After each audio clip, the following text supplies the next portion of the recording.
news, we're learning that the principal of RG Kar Medical College, Sandeep Ghosh, has resigned. This comes as the probe into the matter progresses, and also the protests. There are nationwide protests of doctors being held over the RG Kar doctor's murder, and the latest update that is coming in is that the principal of RG Kar Medical College, Sandeep Ghosh, has resigned. CNN News 18's editor is Kamalika Sen-Gupta is with us with more details on this. Kamalika, over to you.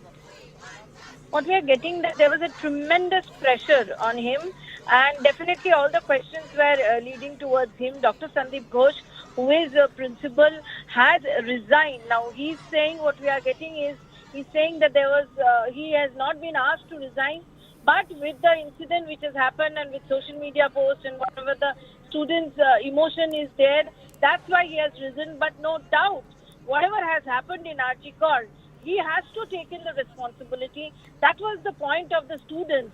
And there were a number of other issues regarding him, that he was very powerful, he used to misuse his power, and at the top of that, the question is of security.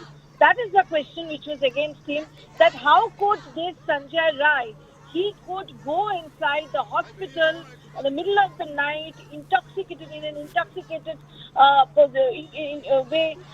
You know what?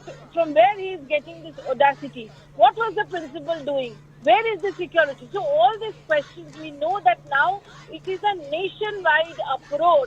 Nationwide, all the doctors, they have student solidarity, and not only that, we have seen the cases in Delhi and Bangalore and all those places, their protests have started. And students are on the point of no return, because they demanded that the authorities who are behind this lack of security, they should be punished. That's why what we are coming to know, and he has also said that he has resigned from the post of principal. Now this is a very big development, because all these questions were against this principal.